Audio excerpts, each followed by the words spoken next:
Hello and welcome once again to the podcast. My name is Aaron and I'm here with Josh.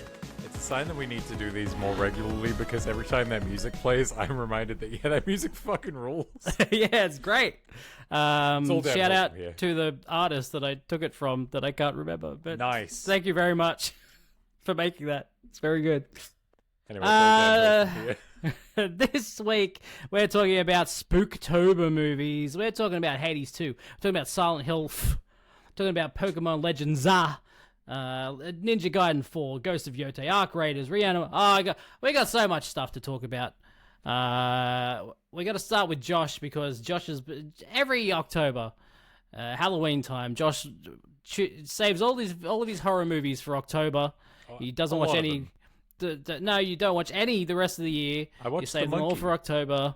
Yeah, you did watch that. I watched it earlier this year. Which is weird because you don't really even go to the cinema to watch horror movies, but you went for that one. Because, I can't convince my wife, but then we saw a poster for that and was like, that looks great. And she's like, that looks terrifying. Let's go see it. I'm like, okay. Finally! You just have to see monkey movies. Yeah.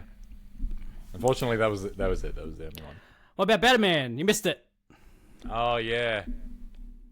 That's the monkey movie. I'm not a huge... No, I think The Monkey, the one titled The Monkey, is probably The Monkey movie. No, Batman is the monkey movie. Yeah, okay. Well, strangely enough. I'm not a huge Robbie Williams guy. It's just...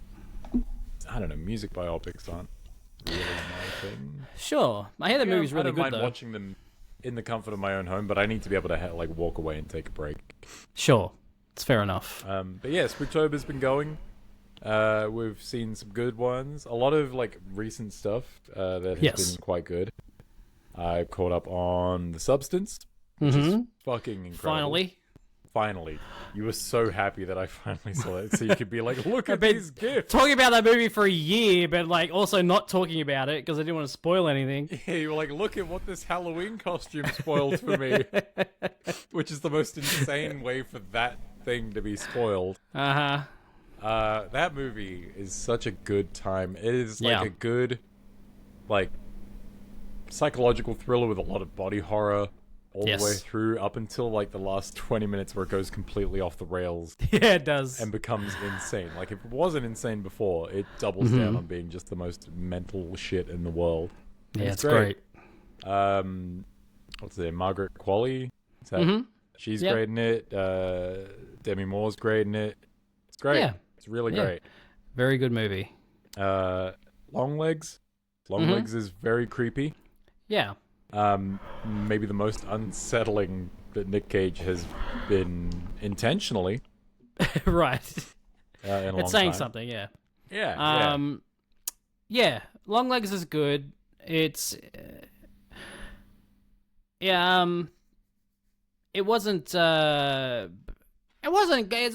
not quite spooky. It's it's a creepy movie, but it's not creepy. It's not scary. No, well, I mean, that depends on your religious views, I suppose. That's the other thing too. People go on about how people recently have been watching the new Conjuring movie, and they walk out after the movie, and that's the scariest movie I've ever seen. Was it the devil again? How many shit movies? Look, I don't think Longlegs is scary. It's I don't even know that it's unsettling, but it is creepy, and it has the vibes of a scary movie lurking. Yeah, it just never quite fills that. It's tonally fine. Creepy. If it's the bill of a Spooktober movie, we're not all about the jump scares and the. Well, yeah, no, I hate those. Sometimes it is all about the atmosphere and just being a little creeped out. Yeah. I don't want to get into spoilers necessarily, but I have spoken to some people who have watched Longlegs, and they were like, I don't buy it being the thing that it is. Fair enough. I guess they were waiting for a more grounded explanation for what was happening. Yeah, it ends up being more supernatural than you think in the beginning. Yeah, absolutely. But, whatever. It's fine. I would prefer that over... I don't know. He's just a... We've logicked it out. Crazy guy. Here's the actual step-by-step I don't know. process. Whatever. Same with like Weapons, which you also watched. Weapons, Weapons, they leave a decent amount on the table for you to sort of put together yourself. But not so much that it's, like, difficult to do. Right. Like, there's one bit that I messaged you about where I'm just like, okay, but what was the point of that? And you're like, I think that's just subtext. And I'm like, yeah, it's obviously subtext, but, like, why? Because it's cool. It's a great image. Yeah, it is. Floating gun. That doesn't give anything away apart from the image itself. It's called Weapons, so... Yeah. I mean, it all makes sense, but it's a striking image that never really gets explained, and they don't need to. But like, well, the whole dream thing isn't explained at all either. Like, there's no reason for the dreams to happen. It's not. But they're there, so whatever. I don't know. Like, there are a few. Yeah, there's a few things. Yeah, and that's like that.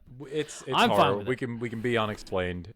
Yeah. The greatest horror is the unknown, right? Like, that's fine. Keep a few things under wraps. I'm okay with that. Weapons is really cool. Weapons has some of the most awful shit I've ever seen in it. The forks are bad. I don't like the forks. Yeah, the forks are bad. Yeah. Forks are bad. Poor Benedict Wong has a fucking terrible time. He's such a happy fella too. He is. I really like him in like everything I've seen him in. In this, he's quite good until he's not. Yeah, exactly. Just going down the list in order, and I'm not going to go into all of these in great detail. Terrifier 3. Those movies have great gore, great effects, a couple of really standout moments, and Art the Clown is like pantomime at its finest. Right. But as stories, they fucking suck, man. They're just not engaging or interesting stories. Chris Jericho gets killed pretty early, though. That's pretty funny. Yeah. The Final Destination. One. Not the most recent one. But it says the. This is the 3D one. Yes. In fact, I think it's... Wait, no. I think it's what? 2 ago. Oh, they made multiple 3D ones.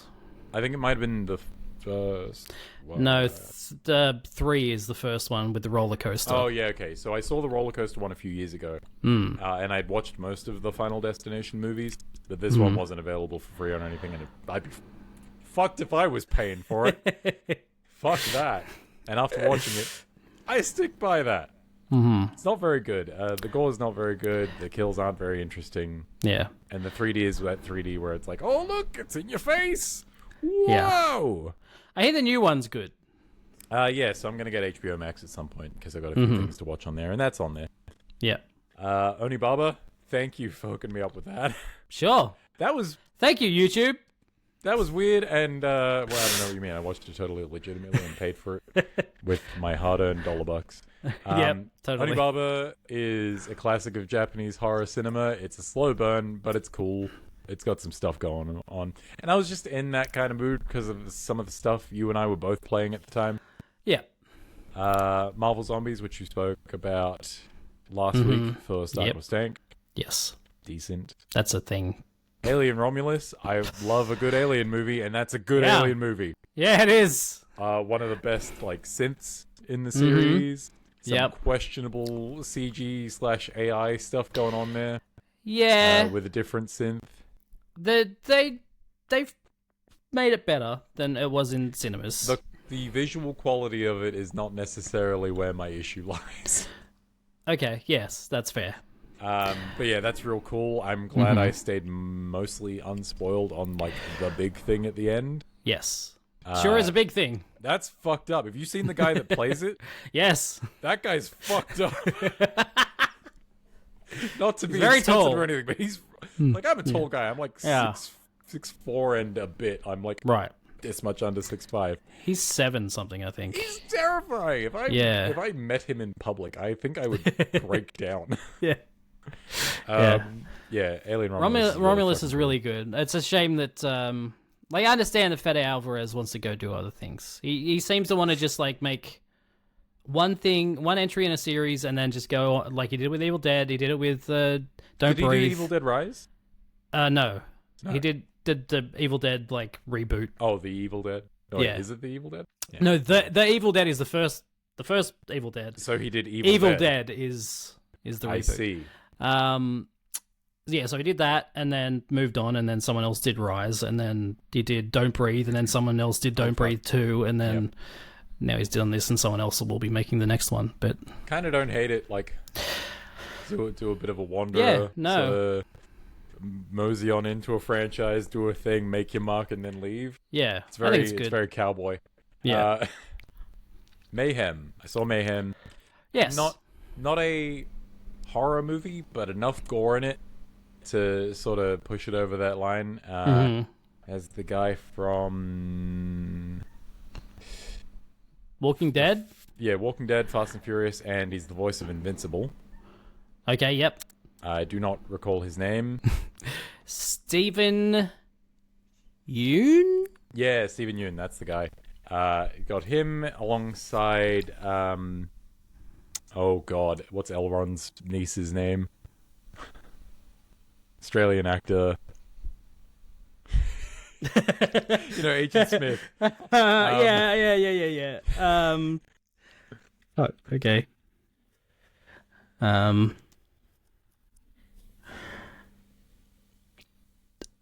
Okay. That's where you went with? That's what you went with for her? Samara Weaving. Samara Weaving. Yeah, I was trying to think of the name specifically. And I was thinking Weaving, of I couldn't, like a character in the Lord of the Rings, not because you said Elrond, and I'm like. But that's when I followed it up with Agent Smith. I thought you would have caught on. Yeah. You know, ugliest elf. I'm like, to yes, ever I know. live. I know he also played Agent Smith, Elrond. Yes. Anyway, yeah. So Samara Weaving. Yes, they're both quite good in it. This is like almost pandemic horror to a degree, but sure, more black comedy than anything. Oh, you gotta watch The Sadness. I do need to watch The Sadness. That's on the list for things that if I remember to watch. I've got a list that I need to remember to check because I have this list, which is the stuff that I've watched. So yeah, two separate lists, and it's hard to juggle them. But yeah, Mayhem's neat. It's a fun story. It's a really good story for like, God, I hate my job and I hate rich people. If you have that mindset, you watch this movie, you'll have a good time. Heart Eyes is a front runner for things that I really enjoy this Spooktober season. It's good. It's directed by Josh Rubin, who, if you watch a lot of Dropout content, you probably know him as one of the Noise Boys from Make Some Noise. Yep. It's a rom-com slasher. Yeah. Yeah. It's very good. I want to see good that. Performances in it. Some decent gore. Good shit. Followed by probably the worst thing I've seen this month. Winnie the Pooh, Blood and Honey. Until you actually started talking about it, I was like, oh, yeah, I did watch that. Because I've just blanked it from my memory. Holly put it on at some point, and I didn't want to watch it, but then I just kept like coming in and out, and I was like, I guess I'll just. You do that thing where you walk into the room, you put your hands on your hips, and just you don't sit down and watch it. You just like exactly. What are we doing here? That sure is a thing. I have one nice thing to say about that movie, and it's I don't hate the Winnie the Pooh mask. It's creepy. Yeah. The mask is fine. Sure. Everything else about that movie fucking sucks. It's a terrible movie. The shortest movie I've watched, I'm pretty sure. Which is good. It's not short enough. If they had made it a short and just kept it as that prologue sequence, like a fan film or something, yeah. Yeah, I'd be much more forgiving. But no, as a full film, nah, fuck that. Bad movie. Bad movie for bad people. Abigail. Speaking of bad people, Abigail's a fun movie with a lot of bad people in it. Yep. Getting what they deserve. Mm-hmm. Good time. They kind of give, like, there is no twist as far as Abigail being the monster goes, because that's, like, given away in trailers. That's the, yeah, I mentioned to you about Companion as well. Like, in Abigail, I mean, I haven't watched it, but from what you were saying, it sounds like they kind of, they start the movie like maybe she's just like a normal girl, right? Yeah, is that like, what it's like at the beginning? Well, it's this team of criminals kidnaps a girl, and they take her to this manor, and she's like handcuffed in a room separate from everyone else, and people start dying. Okay. who is this girl related to? Oh, it's a powerful mob boss, and he's got this enforcer that goes around tearing people apart, and he gets into ridiculously high security places without ever being seen, and he's the boogeyman. And like they play with the idea that maybe one of the criminals that kidnapped her is actually playing both sides and is the enforcer. Right. But then they go, nah, it's the little girl, she's a vampire, fuck yeah.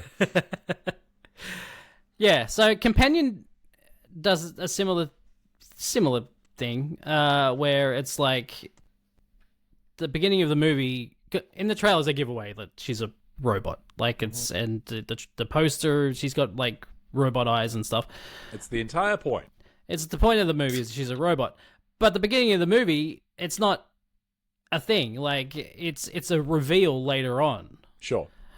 And so I just wish that when they have a movie like that, where the beginning of the movie is like leading up to a reveal, don't base the marketing around the reveal or like around the thing that would be revealed.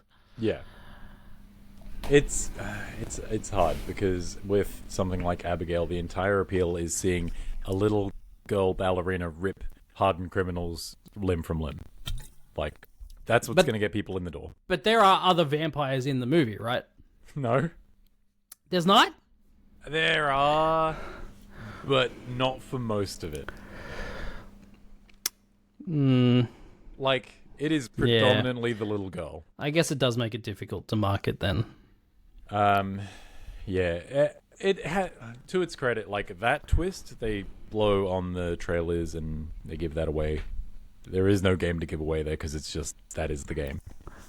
They do have a decent number of other little twists and turns that are surprising. So I think it's worth watching because it surprised the shit out of me in some places. Yeah, great. And yeah, some good violence, fun story, good characters. That main lady from the news screams. Melissa Barrera? Yes, I believe that is her name. She's very good, and it's a damn shame she's not getting more work. Yeah, and the Abigail's directed by the guys that did those last two Scream movies as well, Radio Silence. So that makes sense. Yeah. So after Abigail was Weapons. Just talking about Weapons. Weapons, good. Heretic. Yes. A lot of that movie is carried on the back of Hugh Grant being like a really likable creep, and he's really good at it. Yeah. Yeah. Strange movie. Wasn't really sure where it was going from moment to moment. Right. Pretty happy with where it ended up. Cool. I was sending you messages throughout, just being like, man, Radiohead, Monopoly, and Jar Jar Binks. What a wild movie. And you were like, I don't know if I'm fucking with you or not. Yeah. Again, another one I want to see. But I have yet to see. It's a good time. Then we went classic with the first Child's Play. Yeah! That movie holds up. That's a good movie. That movie holds up. And it's tight, too. It's like 75 minutes. There are no bad Chucky movies. None. I never saw the new one. It's good. Okay. I mean, some are better than others, but none are terrible. Okay. How's the series? Did you ever watch the series? Haven't watched the series yet, no. Okay. Well, I might have to check that out at some point. Immaculate. Right. Deeply surprised by Immaculate. For a number of reasons. Two big ones right up front is you see a lot of Sydney Sweeney's boobs. Is that a surprise? I mean, she's playing a nun. I'm a little surprised. But a pregnant nun. Well, yeah, but no. Yeah. Look, if I were producing a movie, I'd be like, well, then it means I don't have to get my tits out, right? Yeah, you would think so. But hey, look, I'm not gonna. If that's what you need to get through a movie, you go. But no, she's quite good in it. I don't have an opinion on her as an actress because I think this is maybe the first thing I've seen her in. But judging by this, she's all right. She does some really good face acting in the last 10 minutes. Okay. real like if her entire goal in producing this and starring in it was to come away as like appealing and attractive and hot, the last 15 minutes really aren't helping that. But like, cool movie. Lots of gross shit happens in it. Great. And fuck the church. Well, yeah, of course. Of course. Goes without saying, really. Maxine. Yeah. Maxine. How was that? Those movies are a weird one. Collectively. Sure. I think it might be my favorite of the three. Oh, that's good. Because I really like the other two. Yeah, I don't know. They're all so different. They're really hard to compare. Yeah. I do like this one a lot. It's got a great soundtrack. Being set in like 80s LA. Yep. Yeah, some cool gross shit happens. There's some really good acting. Like it's Kevin Bacon's in it and is like the slimiest man alive. Kevin Bacon plays a really good bad guy when they let him. Yeah, no, he does. I never would have expected it, but there it is. And then followed by these were because I was busy playing Pokemon ZA and wanted to have something on in the background that was passable for Spooktober. Okay, sure. Scooby-Doo and Scooby-Doo 2 Monsters Unleashed. Okay. Those movies are fun. Which one do you like more?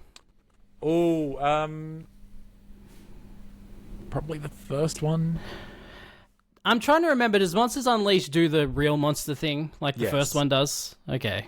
So, the first one is The Island with Rowan Atkinson. Yes. And it turns out to be Scrappy-Doo and a robot, Rowan Atkinson. Yes.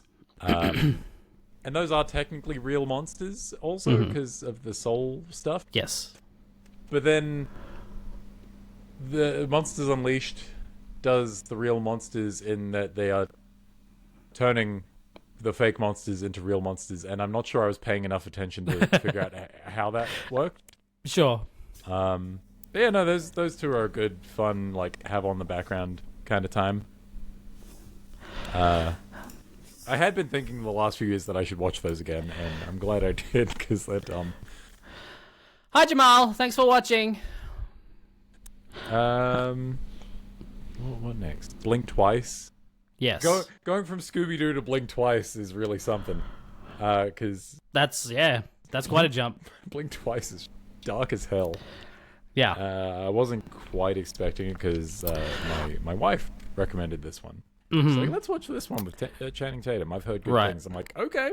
Yeah. I've heard good things too. Uh-huh. It's a great psychological thriller. Not like overly jump scary, but very creepy and very like off balance the entire time. Right. Very satisfying in a lot of ways near the end, and also like very surprising. That one's worth a watch. Like if you come away from this talk with anything, it's like The Substance, Hard Eyes, Heretic, Blink Twice, Weapons, Alien Romulus, Long Legs. Those are the ones that are like absolutely worth looking at, I think. Yeah. Oh, also Blood and Honey. Don't forget that. I wish I could forget that. I wish whatever the fuck not to give. I did forget. Yeah, it's there's a. I don't know if you've actually seen Blink Twice. No, I mean parts of it because where I work, right. but no, I haven't actually watched the movie yet. There is an aspect of Blink Twice that makes me think that you blinked twice yourself with Winnie the Pooh, Blood and Honey. Maybe I did. Yeah, it's just so traumatic. Your brain's just like, nope, can't. Fuck that off. And then yesterday and today, again, playing Pokemon, kind of wanted something light that I can watch in the background. Puppet Master 1 and 2. Those movies are not great movies, but they are fun. And stop motion puppetry, they're really cool. Like, they've got a puppet that's got like a little tiny head, but he's got big man hands. I think his name is Pinhead. Seeing him move around is... What? What? I think his name is Pinhead because it's like a pin, like his. But there's a Pinhead in a different horror series. I understand. I could be wrong. But... So that's like making a new horror movie and like naming your villain Chucky or something. Like it's a. That would be like that, yes. Okay, well now I'm gonna have to. I'm not saying you're not right. I'm just saying I've never seen those movies, and it would be it's super dumb for them to name the character Pinhead. Well, when did the first Hellraiser come out? 87? Sure. Let's go with that. Yes, 87. And when did the first Puppet Master come out? 89. Okay, well, I've got nothing. I've got no ground to stand on. Two years later. They never say his name in the movie. Oh, okay. It's one of those things where it's like if you bought the action figure of it, it would be called Pinhead, but you would never know otherwise. Anyway, he's a funny little guy. He's like a little bulky puppet, but he's got giant man-sized hands on his puppet-sized body. Right. There's the main guy, Blade. He's like he's got a little black trench coat and Blade's in it. He's got a hook and a knife. There's a gross one whose name I don't know. That's basically the gimmick is it's a lady, but it like spews out leeches. Okay. There's also one that has a drill on its head, and he drills a lady in the face when she looks under the bed. Great. Yeah. It's really good. The second one has a little soldier man named Torch, who has a flamethrower hand.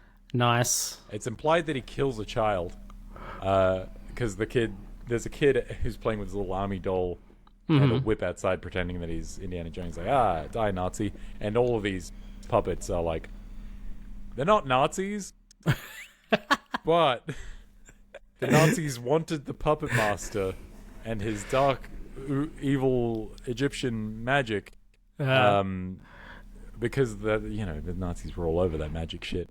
And so when they went to like take him in and take his puppets, he killed himself. Okay. So there is a relation to Nazis here. Anyway, this fucking flamethrower puppet kills this child. Great. Because the child is being a dick. He deserves it. Well, that's all right then, as long as the kid deserves it.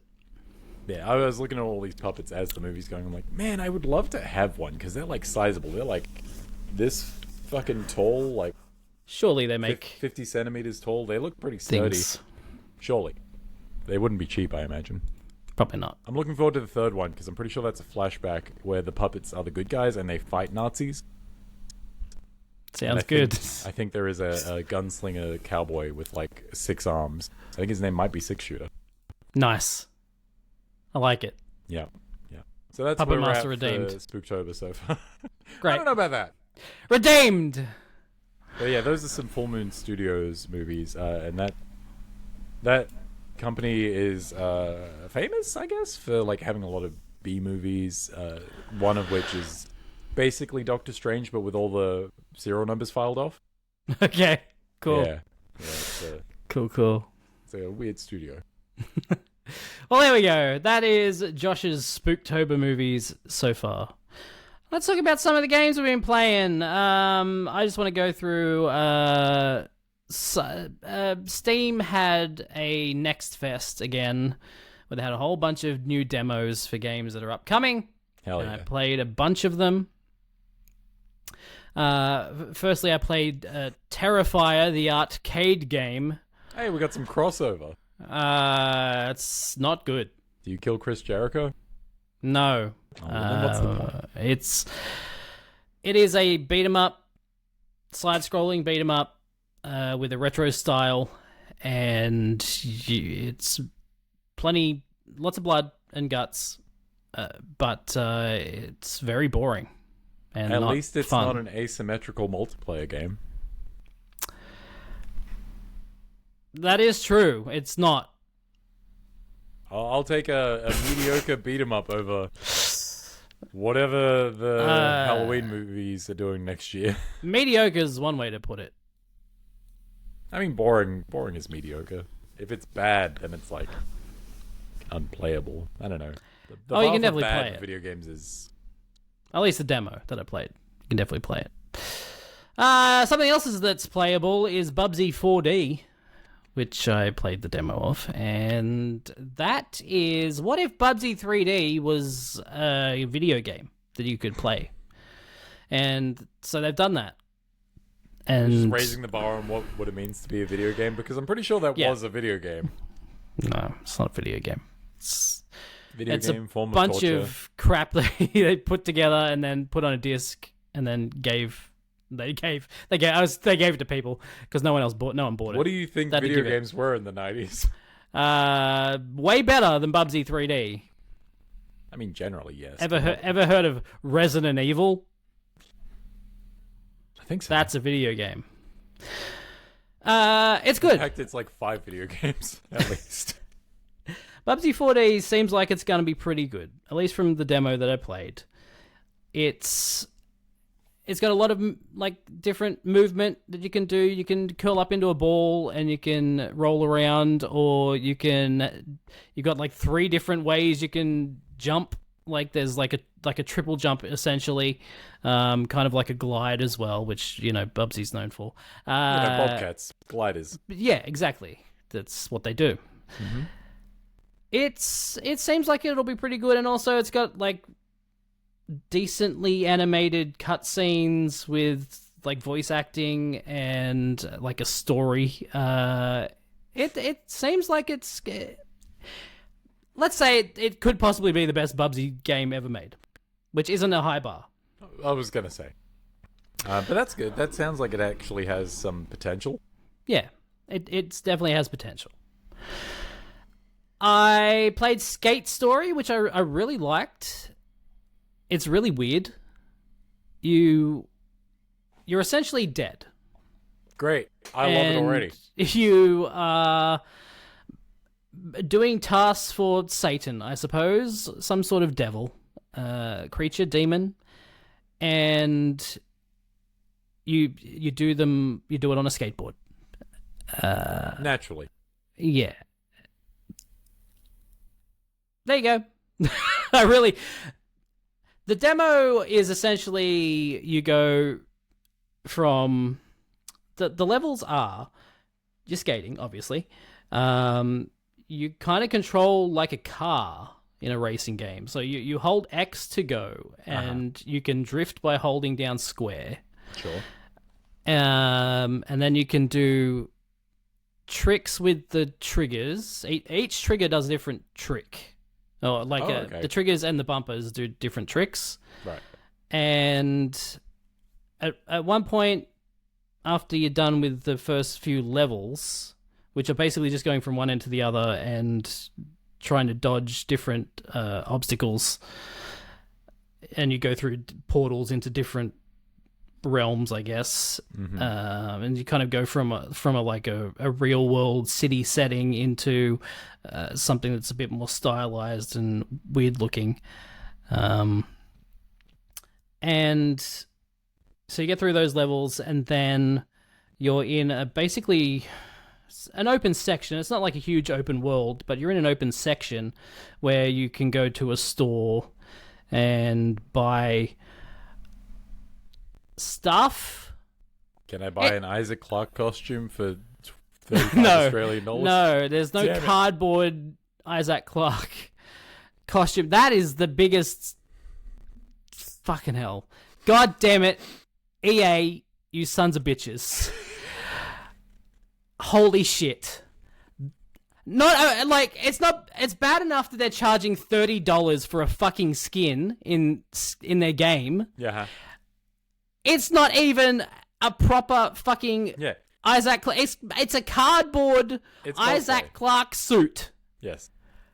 It's the biggest fuck you to everyone who's ever liked Dead Space in their entire lives, and also Skate. It's such bullshit. I can't believe they did that. That is so fucked. Anyway, Skate Story seems fun. Good. I'm glad. Relooted. Now, this is a game we saw a couple of months ago. There was a trailer they put out for it. It was announced at one of the showcases. Yeah, I think it was like Huge Games. And I don't know. Yeah, and the idea is neat in that you're you're essentially going into museums and stealing back artifacts that have been stolen from liberating cultural items. Yeah. So that is cool. That is a neat idea. Gameplay wise, I'm not feeling it. No. It's very sluggish in a way where it should, like, it doesn't feel smooth doing all these different moves going from one thing to the other, where I feel like they want it to, be there. You're kind of doing parkour, going through these levels, going through different windows and like sliding under doors and things like that. Yep. But it doesn't feel fast or smooth, and it just, control wise, it just doesn't feel right. That's a shame. At least in the demo. Maybe they'll fix it in the final game. But to me, the demo didn't play very well. If I recall, the trailers for that seemed to imply there were like two halves to the gameplay, where it was like one half you plan the heist, you'd have to do stuff, and then the second was executing. Was that the sense that you got from the demo? Or? I didn't play any of that in the demo. It was really just going like through a level. Yeah. Okay. Yeah. We'll see when it comes out, but I don't have high hopes from the demo. That's tempered my expectations, which is probably for the best. Maybe. We'll see. So my two favorite games I played, Skate Story is actually up there. Like, that's definitely top 3 out of these demos I played. My second or third favorite between Skate Story and Painkiller, Painkiller is I played the demo. Yep. That game seems neat. It's like Doom shooting demons, yep. right? Going around, lots of verticality. Is this a reboot of the old Painkiller franchise? Essentially, yeah. Yeah, okay. And that was a very much like Doom style, fast-paced shooter. Yeah. It's like that, but it's also co-op, kind of like a Left 4 Dead type of game. So it's online, and you can play with, I believe, up to 4 players. Yeah, okay. And you essentially go through these levels that are Doom style and shoot all the demons and try to get from one end to the other. That's essentially the gameplay. I really enjoyed it. I really liked the weapons. You've got the Painkiller, which is basically like a fucking like one of these spinny things. The like spinning like blade gun. Yeah. You've got not that. Even a gun, it's just like a stick that you hold out. It's in a front stick of you. that you hold with it's a fan. It's a fan. I brought a whipper snipper to this fight. Yeah, that's what it is. That thing's fun to use. And yeah, the guns seemed fine, and the gameplay seemed pretty good. I like that demo. So hopefully the full game keeps it up, and hopefully there's more to it than some of the more recent games that were like Left 4 Dead. I do like the idea of like a Doom style shooter with co-op. Mm-hmm. Like that level of action and intensity with multiple players. That could be a fun time. Yeah. We'll see how we go. Reanimal is probably the best thing I played. It's essentially like Little Nightmares, in that you are small children going around. There's lots of creepy shit. And my favorite genre of video game. Yeah, the creepy shit ends up being like really fucked up animals, which is they're really like crazy designs, and yeah, it's it's like a puzzle type of game. You go to different rooms, and you've got to figure out how to get from this room into the next one by doing a certain sort of puzzle, and it seems really cool. Like the demo is really good. It plays well, and there's a level of there's voice acting, like the characters all talk to each other, and yeah, okay. This is one of those games, like I think it got announced in close proximity to Little Nightmares 3. Yeah. It's made by the Little Nightmares developer, is that correct? Let me double check. I believe it is. Like the original developers. Because Little Nightmares 3 is made by a different developer. Right. Yes, Tarsier Studios. Because I remember seeing this and thinking that it looked like Inside. Does it have a bit of the Inside vibe to it? Yeah, absolutely. It's like it's Inside. It's fucking what was the other one? Limbo. it's definitely one of those But type it's of not that games. studio, is it? That they're not the same. No, that's also a different studio. It's just a very niche market. Yeah. But yeah, no, it seems really cool. It seems like another one of those sort of games, and like I really liked the demo, and it's suitably creepy and weird. Which who knew there would be like such a thriving market for video games where big-headed small children get murdered by a horrible, cruel world. It's definitely a niche genre for sure. I also played about 20 minutes of Arc Raiders. Yep. That game seems cool. I didn't play enough of it to. Shooter? It's an extraction shooter. So basically, you are underground. You have a little base or whatever underground, right? And then you need to go up above ground where there's giant robots and shit, and you have to scrounge for stuff, find resources and stuff, and then get back out before you die. Otherwise, you lose all your shit. Of course. It seems cool. It seems really cool. And that's a full price release? It is a full price release. I believe it's been doing well. I haven't checked how well it's been doing, but I think it's doing pretty well. I think a lot of people at least played the beta. I don't hear a lot of people talk about it because I'm not in those circles, but the people I have heard talk about it seem to be pretty positive about it. Yeah, it seems like a pretty cool one of those, and aesthetically, I appreciate it. Ran pretty well on my PC, which is getting a bit old. We can talk about some other things. I'll get to Ninja Gaiden 4 later because I've been talking too long. But Ninja Gaiden 4 doesn't run well on my PC at all. But Arc Raiders runs really, really well. Well, that's good. Let's talk about Hades 2. Let's. This is a good video game. That's a hell of a video game. Now, you're a lot further along than me. I have made it to the upstairs. Uh-huh. But I haven't. I think I made it to a boss. I was gonna say, can you like hang out upstairs, or are you still on the clock? No. I don't get very far at all. Okay. You got to a boss while you're on the clock upstairs? Yeah. God damn. But I did. Yeah. That was. I didn't. I immediately got murked. Yeah, so, but like, you don't have a lot of time upstairs until you get to a certain point. Fair enough. Yes, I'm definitely more downstairs at the moment. I've heard that about you. You know how it is. Yeah, no, I've done one successful run upstairs, all the way to the end. Mm-hmm. I've done 2 successful runs downstairs. My second successful run downstairs was immediately after my first run upstairs, which I was like dog walking everyone. Nice. Downstairs is so much easier than upstairs. Uh-huh. Yeah. So, like, having that and going through it, because I took maybe like a 2-week break between Hades 2 coming out and me getting my first win downstairs. Yeah. To coming back to it and trying to get an upstairs win, and I was rusty. It was rough. Yeah. But diving in the deep end, I feel like has made the downstairs portion much more manageable. Great. That is a very good game, though. Like, I mainlined Hades 1, finished that, got credits on it in preparation for this, because I was like, I know I like Hades, but I never beat it. I put it on the back burner for too long. Coming into Hades 2, fresh off of Hades 1, this game is better.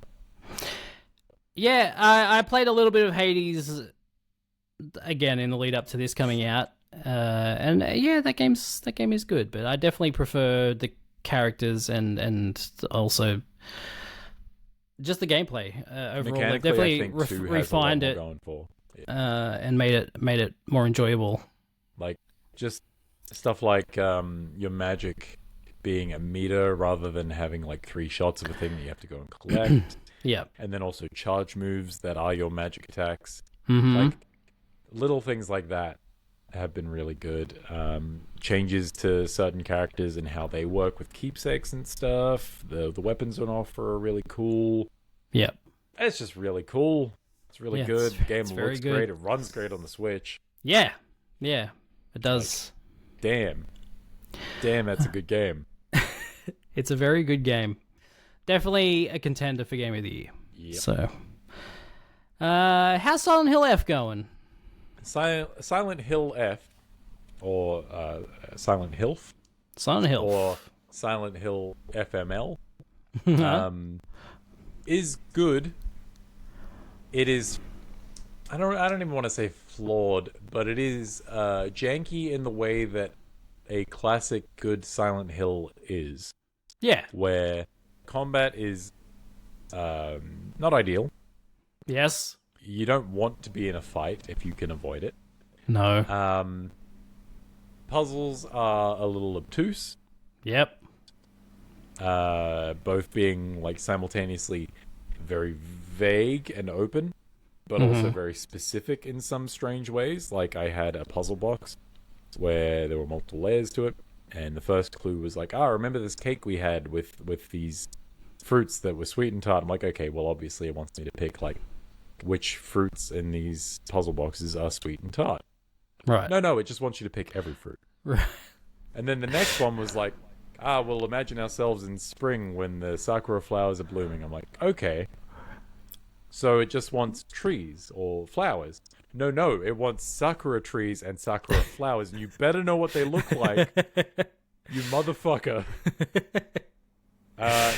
Yeah, like 80% of the puzzles, I'm like, yeah, I get this. This makes sense. And then the other 20% are like weirdly detailed on the answers that they're expecting, and it's just like, why'd you make it like that? Very weird. So it's a Silent Hill game. Yeah, and I am playing on like hard puzzle difficulty. I'm also playing on story combat difficulty, which they have story and hard. Okay, wait. So you can change the puzzle difficulty? Yeah, this has been a thing in like you're playing through Silent Hill 2 at the moment, yes? Yeah, but I didn't realize that there's like a puzzle difficulty? They probably did. I haven't. It's been ages since I started the game. Oh right. Okay, that's Silent interesting. Hill has always been pretty big on like, puzzle difficulty. How does it scale a puzzle? They basically have like 2 levels of pre-baked puzzle, where they'll just have like easier clues and easier answers. Although, after I did a set of puzzles a couple of weeks ago, because I've been streaming this and thus I've been playing it like 2 nights out of the week. Yes. Just enough time to get the rust back. Yeah.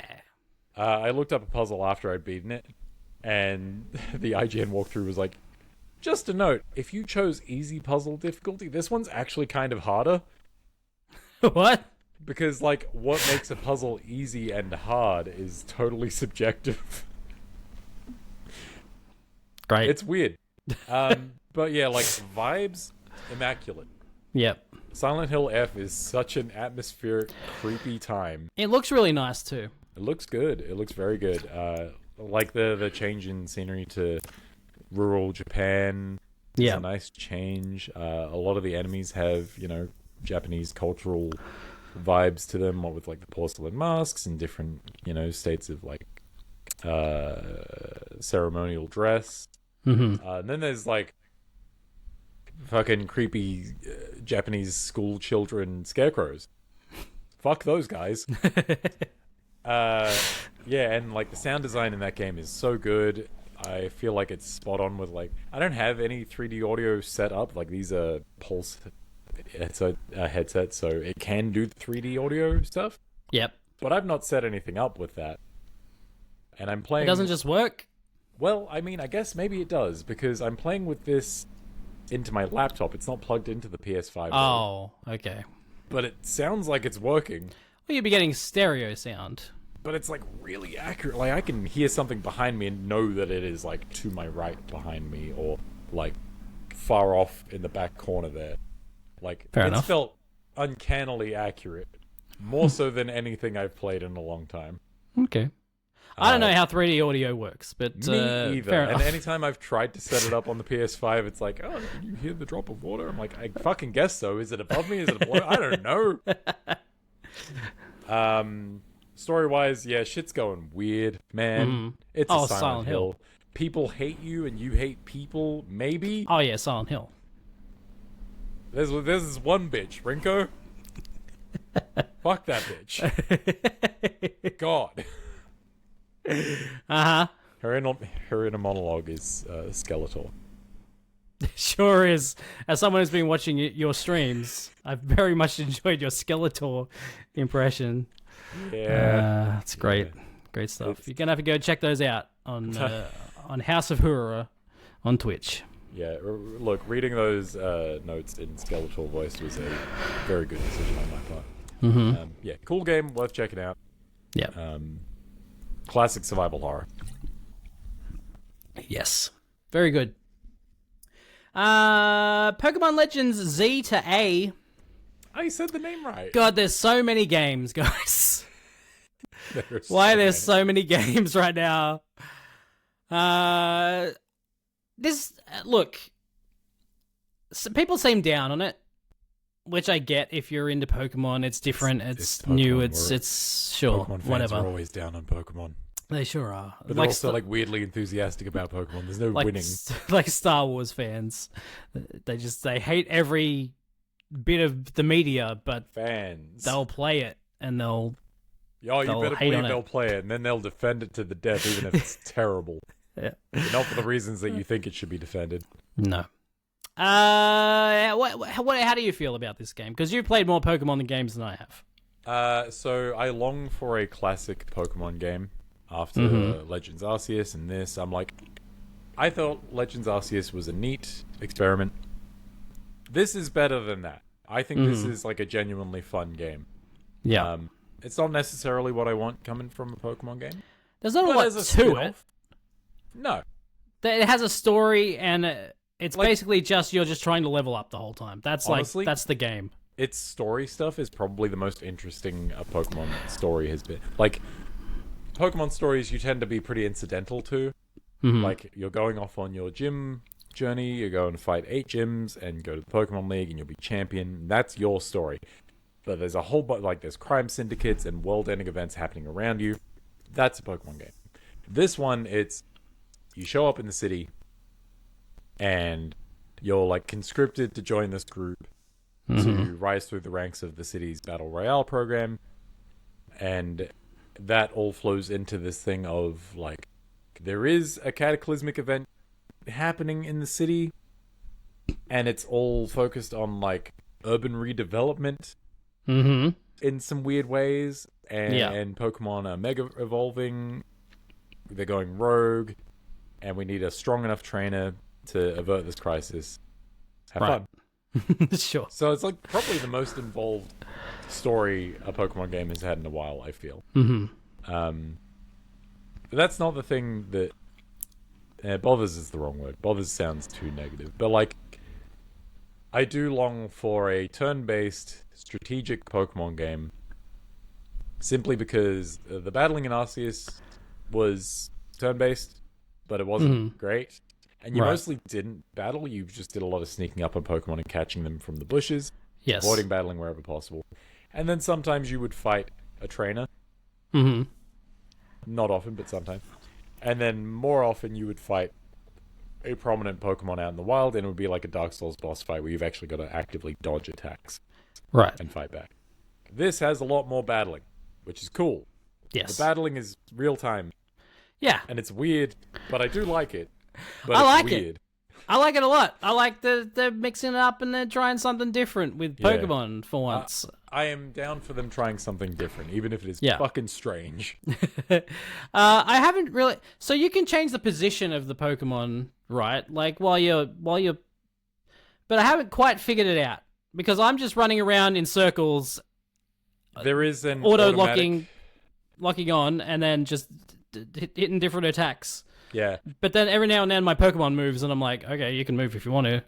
Yeah, you can fuck off, I guess. I guess. I just want you to fucking just do the thing I asked you to do. But yeah, if you want to move, go for it. So, by default, most Pokemon will follow you maybe 3 feet out. They'll stand roughly 3 feet to your right in front of you or to your left in front of you. And depending on the moves you use, they'll be launching ranged attacks from near you, or they will get up in a Pokemon's face and attack directly in their face. Right. And that sort of dictates where they're moving when they're not right next to you. Otherwise, if you're running mid-battle, you can avoid attacks by having them follow you. Yeah. While you're moving. But like the strategy of the game more comes down to if you have a mixture of ranged and close attacks, you kind of want to group them in a way where it's like, okay, use your close attacks first so that they run up, close the distance, and stay in that distance and keep using attacks. Yep. And then ranged, they'll retreat to you, hopefully avoiding attacks from the other Pokemon. Right. And you kind of group them that way. Mm-hmm. It also puts sense. a different sort of focus on moves like Quick Attack or Aqua Jet that are, in the turn-based sense, priority moves. Stuff that you would get at first. Yep. These ones, they're just like instant, and you close a big distance really fast. So, I was playing a decent amount of multiplayer the other day, which is just free-for-all, 4-player, fucking go. Whoever gets the last hit on an enemy, that's a point. Right. Stuff like Aqua Jet in that, because you've got a little tiny bit of AoE where the attack lands. Mm-hmm. If you're just blasting people from across the room, you can steal kills so easily. So I was just like kill sniping the entire time, getting wins. I'm like, this works for me. I don't feel great about it, but it is funny. Whatever. Hey, it's in the game, so it counts. All right. Yeah, You're not cheating. It is entirely the point. But Yeah. also, like, when all your attacks are on cooldown, right? Yeah.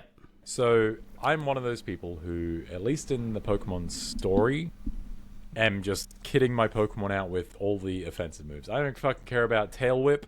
I don't care about Leer or Screech. Anything that buffs or debuffs, I don't give a fuck. But when you have like 3 attacks that you're cycling through, and a 4th attack to buff and debuff, and all of your attacks are on cooldown, well, I'm gonna use the buff. Right.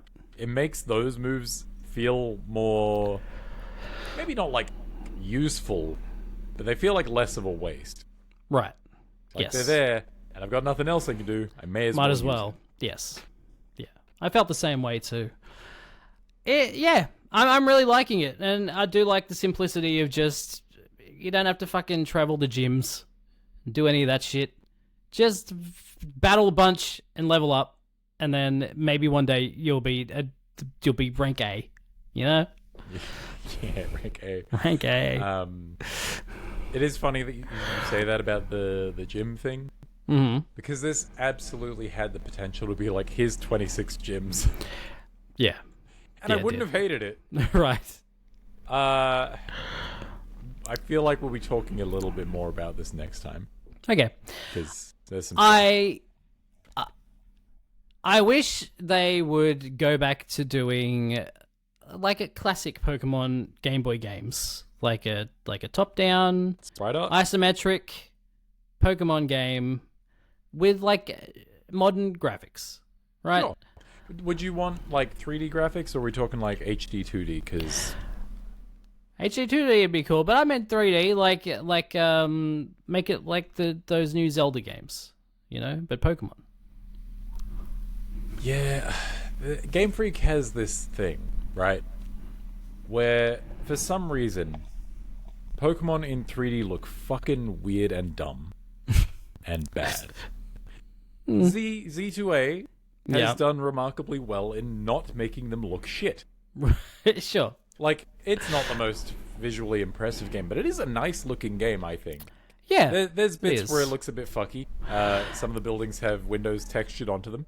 It's interesting that what's the one that they Scarlet updated? Yeah, Scarlet. For some reason, those games, the Switch 2 version of those games, look better than this.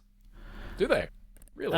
In my opinion, this looks like it's just an upscaled Switch game, which is fine. I've seen this running on a Switch, and it runs surprisingly well on a Switch. Like, there isn't that much difference between the two.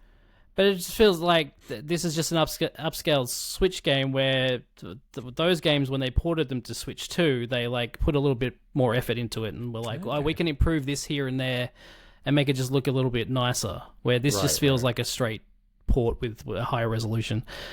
I think where I'm coming from is more in a sense that not like technically it looks really good, but I feel like more effort has been put into like animation cycles, run cycles, lighting on a few things, like the coloration of Pokemon, all that sort of stuff, and also the direction of cutscenes. Mm-hmm. Cutscenes in this actually have like direction and animation and Right. dynamic like acting. It's what they call blocking. Yeah. But it's like fucked up then that there is no voice acting. That's the biggest thing. It's like, because like, my daughter likes Pokemon. She's never played a game. Right. But she likes them, and she would like to play a game. But she can't read. So having a little bit of voice acting would be nice. Yeah, yeah. Just saying. And like, that would be great from a cannot read perspective. But for people who can read, the silence is fucked. I would accept Simlish or Animal Crossing. Right. Do something. Something, yeah. Literally just anything. Silence, yeah. And they do move their mouths as well when they talk. Yeah, they do. There is voice animation without the voice. It's dead silent. Yeah. It's fucking weird. And like, I've never been one of those guys that's like, oh, Pokemon needs voice acting if it's going to be 3D. Usually I don't fucking care. Right. But if you're going to put the effort in and, direct cutscenes and have them look nice, yeah, you may as well go the extra step. I'm pretty sure Pokemon Black and White have voice acting in them because there's like concerts, so there is like singing in them. Okay. A fucking pixel Pokemon game, Generation 5, yeah, has more voice acting than this Generation 10 Pokemon game. I also don't like they're still doing those like MIDI sounds for the Pokemon themselves. Like they're not doing like voice acting. I haven't called out a Pikachu into battle. Pikachu got an updated one. Okay. A long time ago. It says Pikachu when it comes out. Fair enough. That was like Pokemon Let's Go Pikachu and Eevee. I think maybe both of them got updated. Sure. Cries. Okay. It's a weird one though because like the new Pokemon all got more detailed cries. Mm-hmm. They're not just like weird 8-bit noises. It's, right. They're still noises. Mm-hmm. But they're more dynamic, I guess you would say. Okay. So I'm not sure how you would update an entire library of like 300 and something of the old school ones. Yeah. To be up to date with the new ones without just redoing all of them and like maybe animating them by having them say their names. Yeah. It'd definitely be what it would be a process. Did you hear what the budget was on this game? No, I did not. How much do you think they spend on making a Pokemon game? Oh fuck if I know. I don't know how. Look, video games are such a wide, expansive budgets. I wouldn't even know where to begin. Let's say that Ghost of Yotei was like 100 million. It can't be more than that. 20 million. Yeah, that tracks. I mean, I don't think any of the models have been updated necessarily. Yeah. Like there would be a significant amount of asset reuse, which I don't have an issue with. It's all there. You may as well fucking use it. That sounds about right. I know. I just wish they would spend more. Oh yeah, like that's what I'm trying to say.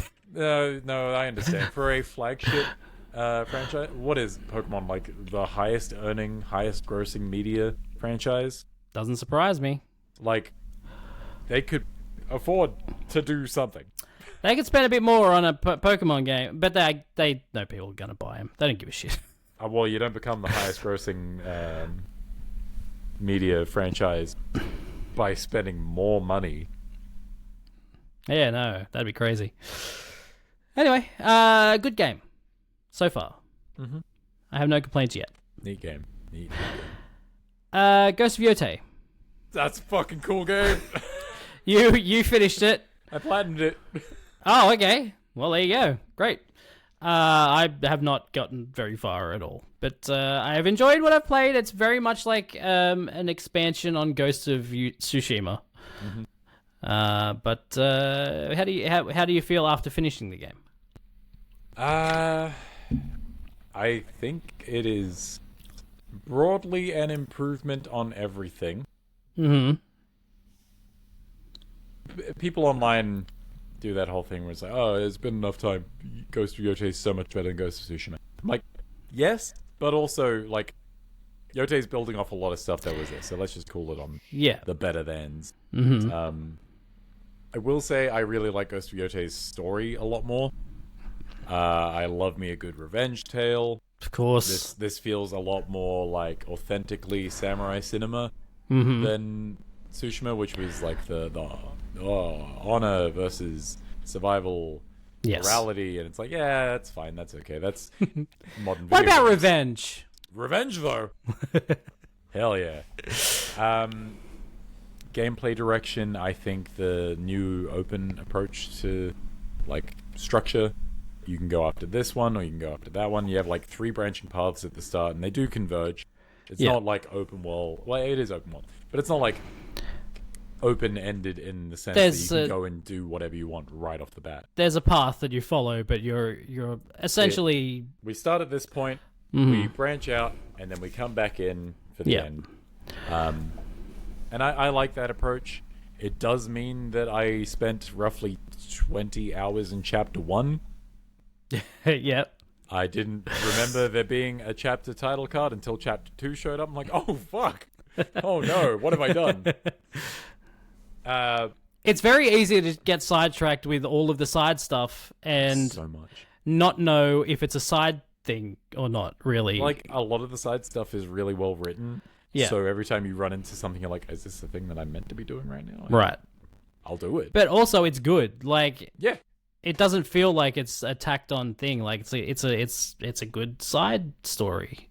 Also, the way that the main story stuff is sort of paced, it doesn't feel like you're neglecting anything. Right. Like, it all feels like it's there, and you can go do it. But also, like, you're in the world, you're existing, you're very much a lone wanderer, cowboy, outlaw type, going and doing your weekly episodic, I'm helping these people this week. Yeah. And like, exploration feels really good. It felt really good in Tsushima with the wind and stuff, but I feel like I didn't even rely on the wind that much this time around because I was just... I still do it a lot because I'd like it. It is nice. If I wanted to go to a specific thing, the wind is great. But I often felt like, you know, there's a bird here, I'll follow the bird for a bit. Or I get to the top of a cliff and I pull out my telescope and there's like 15 landmarks I can see from here. Crazy. And you would just go and make an afternoon of, I'm going to clear out this section of the map because every time I go to one thing, there's like another thing off in the distance. I'm like, hey, the fuck is that? I don't think I really did a whole lot of the side stuff in Tsushima, following the birds and stuff, the foxes. Where with this game, for some reason, if I see one, I'm like, well, I have to follow. I have to do it. So I have been, and then my brain. That's why I've done hardly any of the story. I will say, it is refreshing that you do Ghost of Tsushima, and you'd be like, we'll go sit in a hot spring. That's great. You get a little cutscene. That's nice. Yeah. Or you'd go do a fox shrine, and you'd see the fox, and you'd pat the fox, and be nice. Or you'd do a bamboo strike, and you'd do the little button thing, and you get an upgrade. Great. This one has all of those things, but each of them, very few of them are just you rock up and do the thing. Yeah. Almost all of them I found were like, okay, you've rocked up and now there's like a little platforming challenge to get to the thing. Or maybe the bamboo strike has a gimmick like there's a story one where you have to do them left-handed and it's fucked. Yeah. There is one out in the open world where there's a bunch of drunk guys being like, hey, bet you can't do it with your hand tied behind your back. And you're like, oh, we're doing this, are we? Like, little gimmicks like that keep that really interesting. And I like the first game and how it handled all of that stuff, even though they were essentially the same thing every time. Yeah. This just keeps that a little bit more fresh, which is helpful, because it's good. You can get burnt out on the open world stuff pretty quickly. Yeah. And then the story. The fucking story stuff I can't talk about because someone hasn't finished. But every time I would get back to doing the story, I'd be like, well, I think I've cleared out the side stuff in this area. Guess I better go do the story. And then the story would happen. I'm like, why do I put this off? It's so good. Like, I feel like the first half every little like territory chapter has a handful of story beats where I'm just like, that's fucking cool. I did not see that coming. It was really good, and then I'd forget about it, and then it would happen again. I'm like, why? Why do I keep forgetting? But yes, very good video game. One day I'll finish it after I've finished every other game. Oh, why are there so many games? Yeah, you'd think someone would have spaced these out a bit more. Anyway, Ninja Gaiden 4 came out today. How is that? Pretty fucking good, I gotta say. Yeah? Yeah, so far so good. Again, performance on my PC, not great. I have everything on low settings. I've put the resolution down. I've got it on dynamic resolution. And I've locked it at 60. And it doesn't... I mean, you have to. Doesn't quite get there. So, yeah, it's a bit rough on my PC, but very fun to play. It's a fucking platinum game, you know? I do know. You ever played a Revengeance? Oh, yeah. It's that. Oh, fuck. It's that. I had very little intention of getting Ninja Gaiden because there's just so much. Mm-hmm. But if it's just Revengeance... I mean, essentially, it's a ninja guy cutting people up. It's lots of dismemberment. I have to get Ninja Gaiden. Yeah, is there anything else out this week? Who can say? If only there was a podcast to answer that question. I was hoping you could. This week, I believe there is a game out this week. No. Hang on. Like Let's Little see. Nightmares 3 came out and I haven't been able to touch that yet. Right, yep, that came out. Let's see, what's the date today? It is the 21st of October. Okay, 21st. So Painkiller came out today as well. Double Dragon Revive is out this week, but Power Wash Simulator 2. Oh, shit. I gotta tell my wife. Is out on the 23rd. Yeah, no. Next week is Outer Worlds 2. Fuck, that's the one. Yeah, I thought it was out on Thursday this week, but it's out next week. So.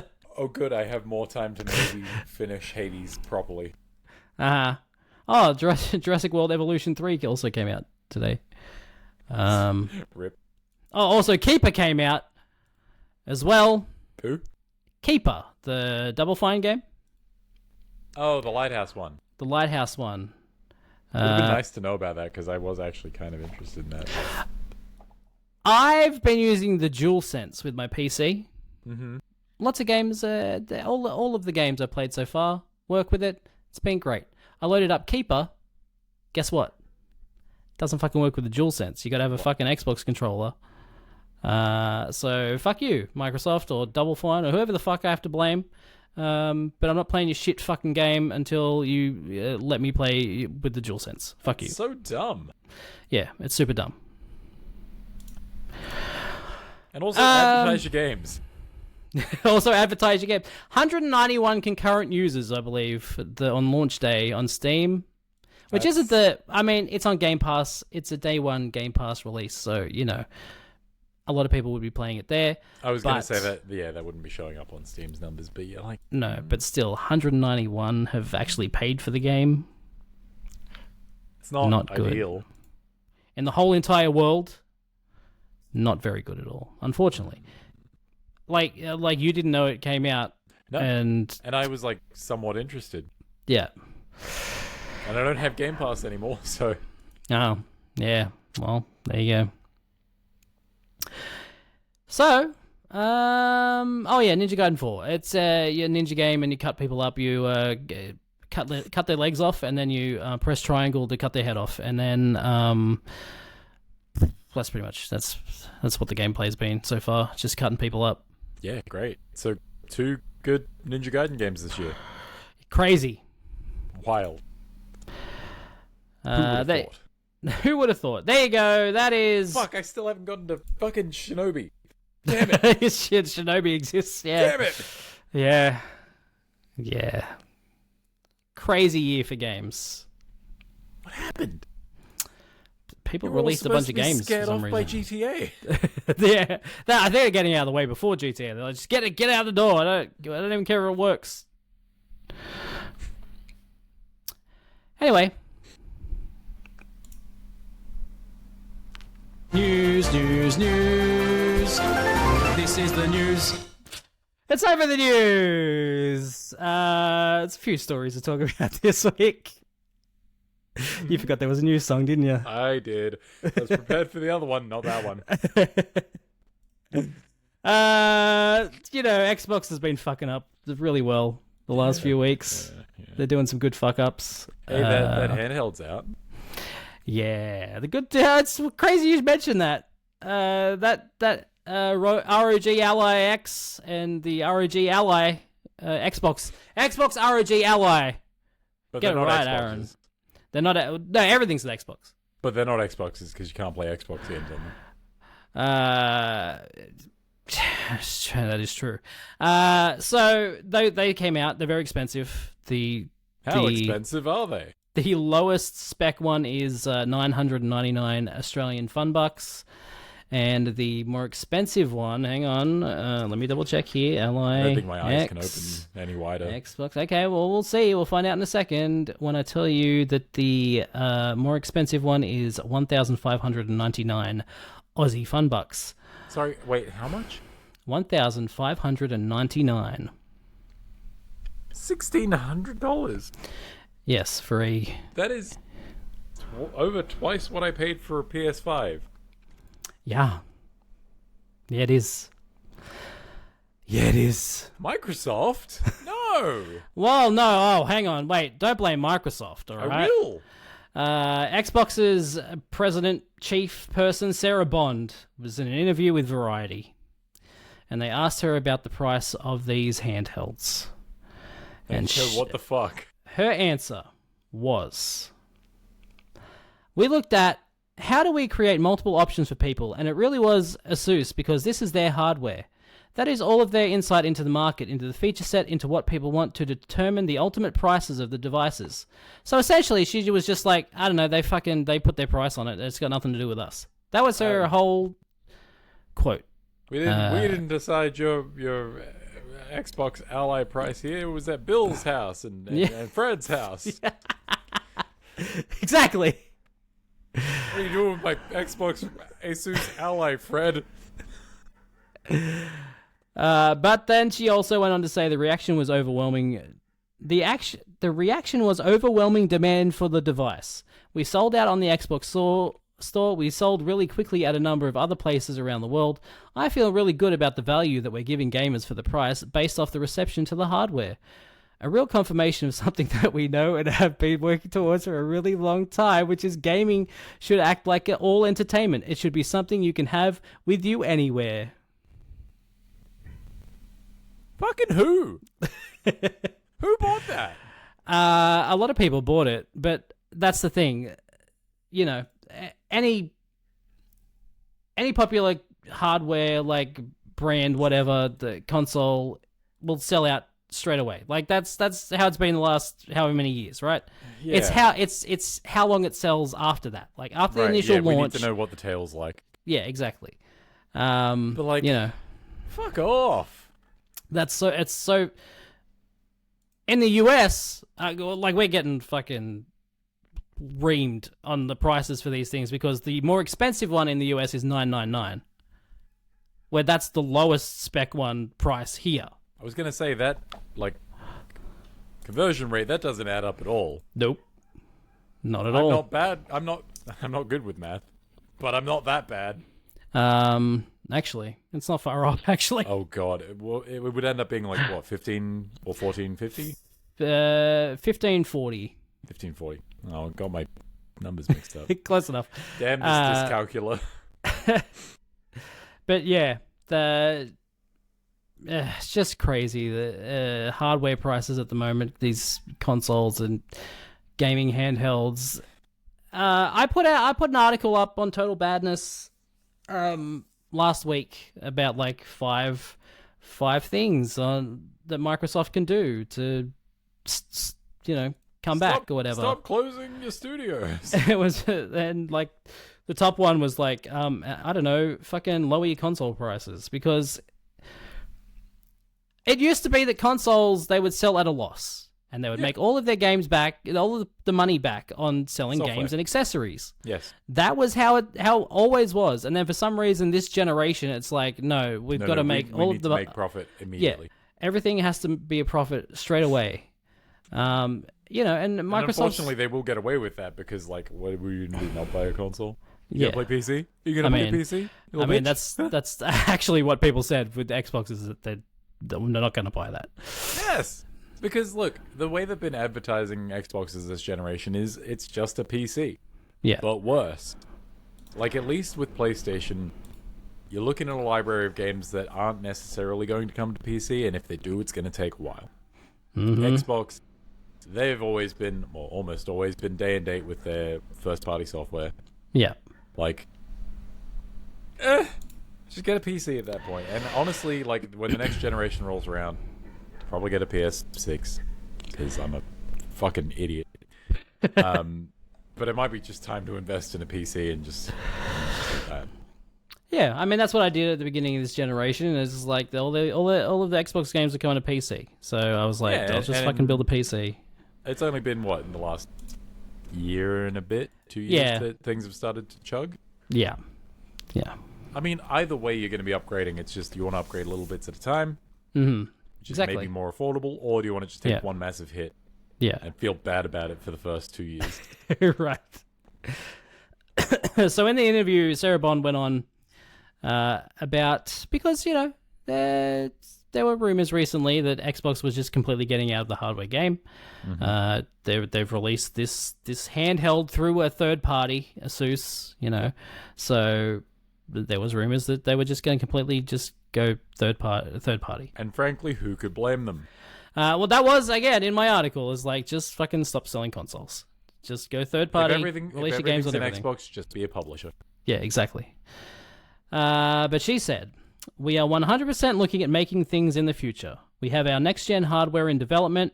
We've been looking at prototyping, designing. We have a partnership we've announced with AMD around it, so that is coming. What we saw here was an opportunity to innovate in a new way and to bring gamers another choice in addition to our next-gen hardware. We are, well, in reference to the ROG. We're going to innovate in a new way by doing a Steam Deck. Well, yeah, but the other thing with this is, like, the other rumor is that this is essentially just going to be a PC running Windows. It's not going to be a console. It's not going to be a closed system. So, It's good because, like, their Xbox full screen experience seems to be maybe not the most intuitive thing in the world. Yeah, that was another thing with these handhelds before they were released, is that they were talking up this whole big screen mode like Steam has, right? Where, the full screen experience. Yeah, exactly. And apparently it's when it works, apparently it's quite good. Yes, but the thing is that the thing with it was they were going to turn off all the background processors, right? Right. I think it frees up 2 gig of RAM. That was the idea, but then people have been doing benchmarks and stuff, and the games run essentially the same in whether the background processors are running or not.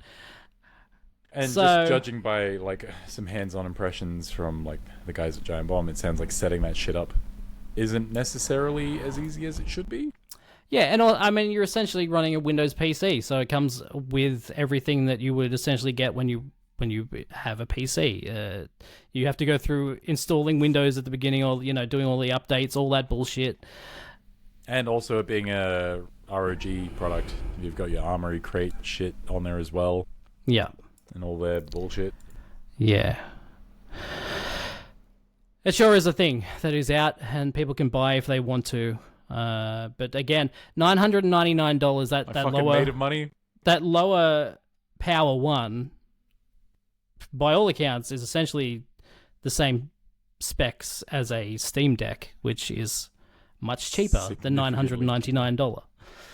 So, but the Steam Deck is a lower resolution screen, and it's not variable refresh rate, and it's not 120 hertz. So there are benefits, but also I'm not sure the extra $300 or whatever. Hundreds of dollars worth of benefits. Yeah, I don't think so. And also, it sounds like the the ROG Xbox Ally isn't very comfortable to hold either. So people don't seem... Compared to a Steam Deck. I had heard that the buttons are quite loud. So if handheld gaming is like your solution as an adult with a partner and you like to play video games in bed, maybe not though. Yeah, I don't even like playing the Switch in bed. If she's sleeping, it's just I feel like it's too loud still. Yeah, the clicky clack buttons. And like if they're not even that bad, but I have heard the Xbox Ally and they are quite clickety clacky. Just like an Xbox controller. Just like an Xbox Loud controller. Piece of shit. Remember when they were the good ones? Yeah, I do. For that one generation, I do remember that. Yeah. All right. Next bit of news is about Resident Evil. The Resident Evil 0 remake is reportedly aiming for a 2028 release. Hell yeah! You like trains? Yeah, Hell yeah. Trains. I will say it's not a full train game. Okay, it starts off on a train. Would you call Uncharted 2 a train game, or at least a train section game? It's a train section game, sure. Yeah, absolutely. Trains have sections. Yeah. Oh yeah, it's many sections. Capcom's upcoming unannounced Resident Evil 0 remake will reportedly launch in 2028 and feature the lead actor from Square Enix's Guardians of the Galaxy video game. Last year, IGN verified a report by noted Resident Evil leaker Dust Golem that claimed Capcom would continue remaking its classic Resident Evil back catalogue with new versions of both Code Veronica and Resident Evil 0 in development. Now... it's free money. MP First, I guess that's the name of a leaker, has suggested that the Code Veronica remake is targeting a 2027 release window, while Zero will follow a year after. And there's word too of Zero's remake's codename, Project Chamber, which is also listed on the resume of Far Cry 5 and Guardians of the Galaxy actor John McLaren. Huh. Chamber being Rebecca Chambers? Yeah, I guess. Yeah, all right. Yeah, well, I don't see why you wouldn't do more remakes. Like, yeah, the games are there. You've got a structure there. You've got assets. Fucking go to town. Yeah, I'm looking forward to free money. Seeing what they do with both of those games. I'd imagine if they use some of those assets to make, I don't know, like a Dino Crisis. Imagine. That's all I can do is imagine. But I'll never see it. I'll never see it actually happen. They'll run out of Resident Evil games eventually, and then they'll start remaking them again. Yeah, exactly. Just do it again. RE2 make 2. There you go. Yep. Remake. Yep. Well, I mean that would be the remake. The first game needs a remake. You know, that's the one that doesn't have a 3D behind the shoulder remake. Yeah, you know? No, our remake needs a remake. Yeah, that one I would actually want to see. I want to see the Spencer estate in all its glory from behind someone's head. Hell yeah. Just like it was meant to be. Yep, just like God intended. Lana Del Rey has supposedly recorded the theme song for 007 First Light. Huh. So, I don't know if you know the story, Josh. I don't know a lot about Lana Del Rey. What I do know is she has a good cover of Season of the Witch. I think that's a cover. Okay. And also something with Radiohead. Okay. Which I found out about through Heretic. All right. There you go. We brought it back. We brought it full circle. Yep. Lana Del Rey. So Lana Del Rey actually recorded a song for Spectre back in the day. She recorded a theme song for that movie, and then they rejected it, and then put the Sam Smith song on that movie instead. Huh. So apparently she's recorded a new one for the Bond video game. Hey, look, as long as it gets a song. Yeah, it has to have a song. Didn't have a song. A really cool fucking Snake Eater got a song. Hell yeah, a cool graphic intro. Gotta have it. It's a Bond thing. If I run James Bond First Light, 007 First Light, whatever the fuck it's called, Mm-hmm. and it just played the opening of Snake Eater, I'd be okay. Bum bum bum bum.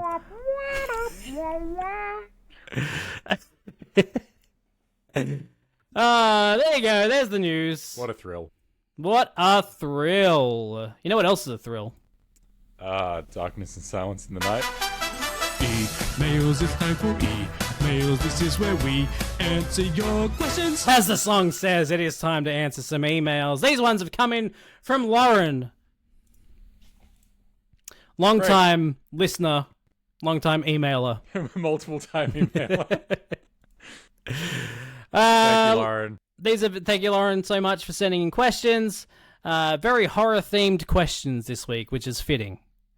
She asks, "What horror game do you think would be what horror game do you think you would be able to survive in?" I mean, it's Silent Hill, obviously. No. Jesus. What horror game would I survive in? Well, I'm thinking of like the easiest horror game to play. What's Dino Crisis. No. Dinosaurs would kill me. I'm not fast enough. Would kill you.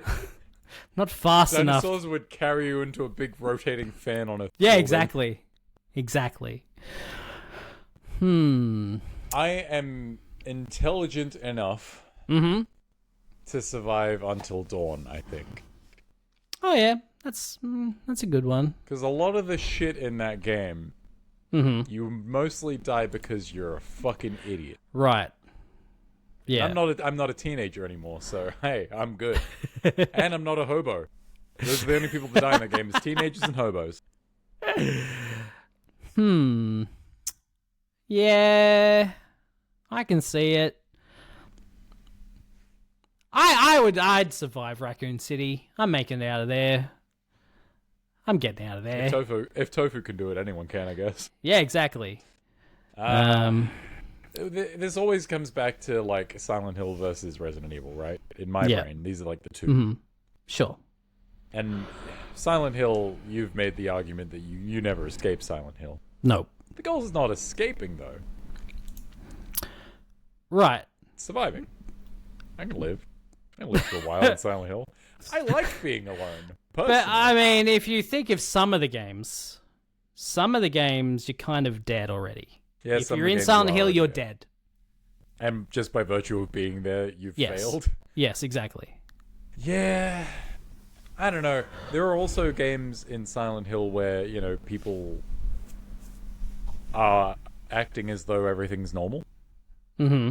Like, Yep. you've heard people say the line, like, oh, you see them as monsters?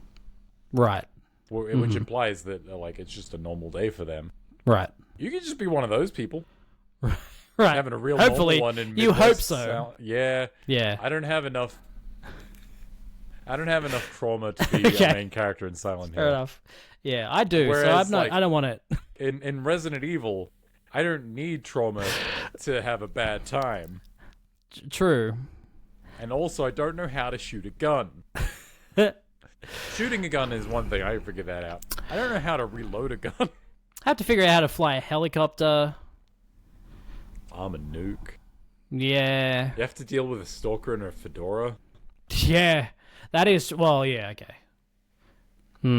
I would much rather deal with Pyramid Head over a big dude in a fedora. Or Nemesis. Yeah, Nemesis is grody. Yeah. Also gets a rocket launcher. That's just not fair. Yeah. Interesting. What about I don't Alan know. Wake? I mean, I could shine a torch at someone. Yeah, right? Yeah. Sure. I can do that. I got my phone on No me problem. at all times. Yeah. Exactly. Yeah. You don't even need the fucking Energizer batteries anymore. Yeah. Just hope that you haven't had your phone for a long time and the battery's not going.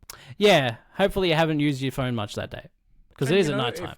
If you're an avid reader, you already know what's going to happen most of the time. Yeah. Yeah. Exactly.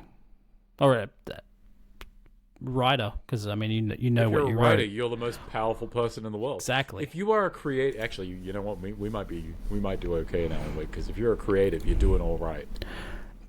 Fair enough. Yeah. Okay, Alan Wake. There we go. We did it. That or you get trapped in the dark place. No, we're getting out. Take any game and change the genre to horror. What one would it be and why? I feel like the default answer is take something cute and make it and twist it, right? Yeah, I mean, my first was like Spyro. I was gonna say Animal Crossing. Oh, that would be good. Make it okay. So you do Animal Crossing, except you know that creepy Easter bunny that shows up around Easter? Mm-hmm. That's clearly someone in a suit. Right. That's a serial killer now. Right. Yeah. And you've got to deal with that. Just deal with it. Like, maybe not even deal with it, but just survive. Play Animal Crossing, except there is something stalking you on the island. Right, yeah. It follows. Oh, but Animal good. Crossing. Right. And no fucking, because that would be weird. I was going to say all the animals are fucking. Well, they're all fucking anyway. They are animals. Yeah. So that, and then, Pokemon, maybe all the Pokemon are like... Rabbit. Yeah, rabid Pokemon. You got to get away from them all, not catch them all, Yeah. Yeah, that sounds like a bad time. Some of those Pokemon are already fucked. Mm-hmm. Like the balloon Pokemon that carries children away. Yeah. Do you know about that one? I do know about that one. Do you know about the candle Pokemon that leads children away to drain their life force? No? What? That one's in ZA. You'll find that one. Great. There's a little side quest and everything. It's very Blair Witch. Forward to it. Yeah, like going from a cute game to a horror game, that definitely seems the way to go with this question. On the flip side of that, though, give me Call of Duty, but like fucked up horror instead of just. They have zombies. Yeah, but like they're not scary zombies. They don't do anything. Are any zombies really scary? Oh, those big fuckers in Dying Light are pretty bad. Mm-hmm. I don't like those guys. They made it worse when you could run and turn around and look at them. Fast zombies are scary. Zombies are scary, but they got fast zombies in Call of Duty zombies, and they're not scary. Sure, it's fair enough. I mean, like less zombie scary and more like. I guess what I'm saying is I want a new fear. Oh, okay. Well, that makes sense then. Yeah. Ghost new fear would be good. Such. Mm-hmm. Call it 4. Did it. I have to go. No. That's okay. You could say. Oh, shit. Next question. How many games are currently on your backlog? And do you have any gaming-inspired goals for the rest of the year? Oh, do you have an app for this? Let me pull up the IGN playlist app. Oh, okay. Well, I don't have any of that. I have too many games on my backlog to count. Hang on, let me open Steam and I can tell you all the games. Let's see. Apparently I have to re-log in. God damn it. What is the point of having an app? Okay. So currently playing... I can clear Ghost of Yotei off that list. That's great. That's good. But I can replace it with Pokemon ZA. Not counting the stuff I'm currently playing. My backlog has about 16 games that are actively on it. Mm-hmm.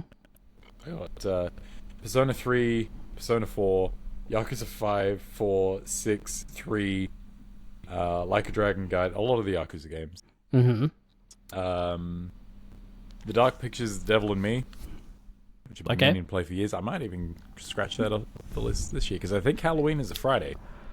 Okay. So I might do a special Halloween stream with Lauren. Great. Yeah, No More Heroes 3 and Bayonetta 3 I've been meaning to get to now that the Switch 2 is out. Mm-hmm. I think I would like to clear those off my backlog more than anything. Yeah. The Yakuza games, I'm not super in a rush to, especially since like 3 is getting a Kiwami remake. So, not a high priority there. Look, it's hard to figure out here. I have 151 unplayed games on Steam, like just games I haven't even started. Mm-hmm. That tracks. But then I look through here and I'm like, well, no, because these are all like, it's the multiplayer of Call of Duty World War II. Sure, okay. I've played BioShock, and BioShock 2, but I haven't started it on PC. Like I played it on Xbox 360 back in the day. Yeah, it's stuff that you picked up because it was on sale and you'd like a copy of it for later just in case. Exactly. Not necessarily something that you intended to play when you bought it. Like when I bought Chorus PS5, it was $40. I'm like, yeah, I'll take that. Corvs? Yeah, Corvs. Mm-hmm. I have too many games. There's so many games I've started and played an hour of and not finished. Was there a part 2 to that question? Do you have any gaming-inspired goals for the rest of the year? I would love to finish Hades 2, like roll credits on that. I don't know if... Because, like, I've finished that game to a point where I'm comfortable talking about it in a Game of the Year. Yes. Sort of respect. You played enough. Yeah, I've gotten 2 wins at least, 1 up, 1 down. I've experienced what I would say is the breadth of that game. Right. I've unlocked most things that I can talk about confidently. Mm-hmm. But I would love to roll credits just so I can be like, I finished it. It's done. I can stop. Yeah. You can stop anytime I like. But I'd like to stop, please. Right. I would just like to finish games that I started that came out this year. Like Ghost of Yotei I like to finish. I like to finish Expedition 33. Remember when you were like, Josh, you've got to play this game. It's incredible. And then I finished it and you were still not. I got stuck on a boss and then I was like, other things came out and I just never went back to it. But yeah, the things did come out. And then they didn't stop coming out. I'd like to finish Bonanza. I like to finish, I'd like to finish Hades too. That'd be cool. Pokemon ZA. There's too many games. I'd like to finish Ragebound. I'd like to play through Shinobi. Yeah, I'd really like to start Shinobi. That's one that I've been pretty good about not buying games that I don't intend on playing or finishing. Yeah. And I do intend on playing / finishing Shinobi. I bought it and I thought I'd get to it and then I just didn't. I've been looking forward to Shinobi for like 2 years when they fucking revealed it and they showed that original footage. I haven't even bought it yet. Probably for the best. I want to play it, but there's too many games. Yeah, just the other day you were like, "I'm glad I've got too many things to play and I'm not playing Silent Hill F, so I can just watch this stream." Yeah, exactly. Instead. I've enjoyed just watching you play Silent Hill F and not having to worry about playing it through it myself. Ghost of Yotei. Yeah, because you already have another Silent Hill you're already playing. Yes, I'm trying to get through Silent Hill too. Yep. Just finish. I would like to finish one game. There you go. That's my goal for the rest of the year. One game. Hell yeah, we could do it, team. I believe. We could do it. Final question from Lauren. Thank you again, once again, Lauren, for sending in questions. Best horror game villain antagonist. Wesker is like an obvious one. Wesker's good. Wesker is like cartoonishly evil in a way that's really satisfying.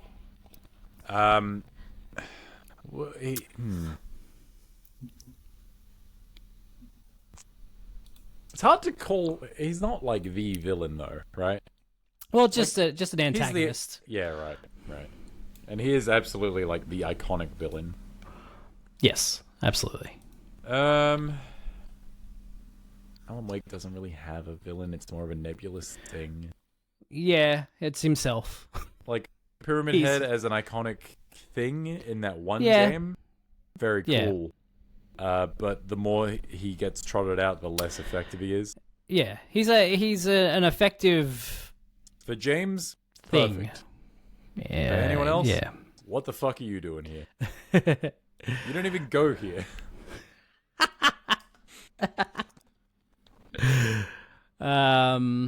Mr. X is a good one. Nemesis, like the Resident Evil things. Yeah, Resident Evil things are really good. Like that last mainline entry village had a lot of really good villains. Yep. A whole cadre of monster mash motherfuckers. I'm blanking on video games that aren't Resident Evil. There's just so much Resident Evil. Resident Evil also has one like T-Rex and Dino Crisis is really good. when he breaks through the window. Yeah. Yeah. Get out of me. Yeah. Oh, that was great. What a moment. Not a horror. Portal isn't a horror game, but GLaDOS is. I think GLaDOS creepy. is horror coded. Yeah, yeah. You know, rogue AI like torturing people for eternity. I think that's pretty horrific. Yeah. Oh, now I feel like I need to like Google some stuff because again I'm blanking so hard on horror games that aren't Resident Evil. Well, Resident Evil sort of has the most story, right? Like, yeah, it has the most lore. Yeah, ongoing lore of video game horror franchises. The Alien and Alien Isolation's really good. Sure. Until you realize there's way more than one, and there's flagrant false advertising. There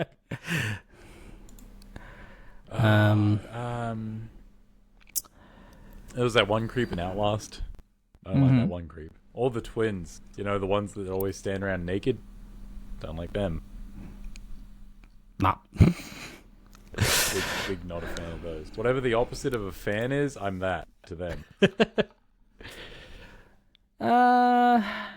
Yeah. And Wesker was sort of the first one to jump out at me because he's just the most like cartoonishly over the top and memorable. Yeah, exactly. Yeah, see, a lot of the ones I'm running into are like Little Nightmares has some great enemy designs. I wouldn't call them necessarily like good villains. Right. But they're creepy. Like there's a teacher in Little Nightmares 2 with a like extending neck, and that's fucked. I don't like her at all. Well, what about like Bloodborne? Bloodborne has some really cool monsters. Yeah. And it has a lot of great like ideas going on. There is when I was watching Alien Romulus, I messaged you just being like, I didn't realize the final DLC boss of Bloodborne was in this fucking movie. That guy is awful. He's like the aborted old man fetus child of an elder god that washed up on the beach. Right. After being fished to death. And like, that's gross and cool. He fights with his placenta. Nice. And like, design-wise, all of this is great. Yeah. I hate it. But like, hard to call it like a strong villain. Right. But the amygdalas, they're really cool. They're like named after the fear center of the brain. They're these big like gangly spider creatures that you can't see originally until you collect enough insight from seeing fucked up shit, right? Okay. So you go through Bloodborne, you see bosses, you see horrible like rituals and stuff, and you gain insight. And the more insight you see, the more fucked up things become. Okay. And so like early on, you're walking through a cathedral and you're like, oh, this is a weird point over here where if I stand here, there's like a vortex. And then I get lifted up into the sky and I take a shit ton of damage and I die. What the fuck's up with that? Come back halfway through the game when you've got like 30 insight. You look up at the cathedral and there's one of these things hanging off the side. A giant spider monster. And if you get close, it grabs you and holds you up to its face and crushes you. And it's like, oh, that was there the whole time. I just couldn't perceive it with my normal brain. That's pretty cool. It's cool as fuck. That's really cool. Great. Yeah. So I hear. From me. At length. From you. From a lot of people. A lot of people seem to like that game. For some reason. Cool as fuck. Yeah. 2026, the year that Aaron marathons Bloodborne. No. Yeah. Absolutely not. Start to end. I've started that game maybe like 4 times, and then no sleep till I go dun. Bloodborne. I was gonna say Gammon. Oh, because he's like the final boss. Oh, okay. That's actually pretty good. That's good. Not doing it, but it's good. Yeah. There you go. Thanks, Lauren. Thanks for your questions. Appreciate it. Much appreciated. And that is the end of our show for this week. Thank you all for watching and listening. We'll be back again next week for Stark or Stink, where we will talk about and rank Echo. Oh, yeah. I was kind of hoping it was Agatha all along, just to be thematically appropriate, but no. Nope, it's telling Echo. me I've got to watch a horror movie every day and also a full Marvel series? I mean, full is being generous. It's not that long, is it? It's a few episodes. It's longer than you'd hope. This is what a lot of these are like me rewatching stuff. This is one I actually haven't watched, so this is gonna be. It's 5 episodes. They're like what, 45-minute episodes? Probably. You know, Disney Plus shows, they all have different length episodes. Longer than a movie. Definitely longer than a movie. Can guarantee that. So, let's look forward to that, you guys. I'm enthusiastic. I have seen it, and I do remember enjoying parts of it, so I guess we'll see where we land on that. I guess so. But until next week, goodbye. Bye-bye.